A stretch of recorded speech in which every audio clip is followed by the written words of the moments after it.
अग्नि विपन्न को जनहित युवक संघर सहायता।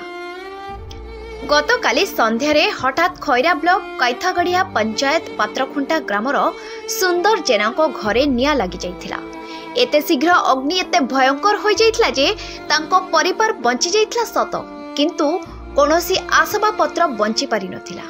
निज आखि आगरे निजर सबु किछि जळि जाउथिबा देखि से संपूर्ण भांगी पड़िछंती।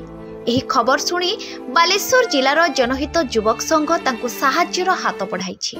संघर सदस्य उपदेष्टा मानक सहयोग रे आज संध्यारे एक 25 जणिया प्रतिनिधि मंडल सुंदरक घरे देखा करने सहित आवश्यक जिनिस प्रदान करिसेंती। एक स्वतंत्र परिचय सृष्टि करिथिबा सहित युवक संघ एमिति रक्तदान, सड़क सुरक्षा, नारी सशक्तिकरण, वृक्षारोपण आदि कार्य करुछि और आगकू करिबो बोली संघर कार्यक्रम संपादक सूचना दैछंती।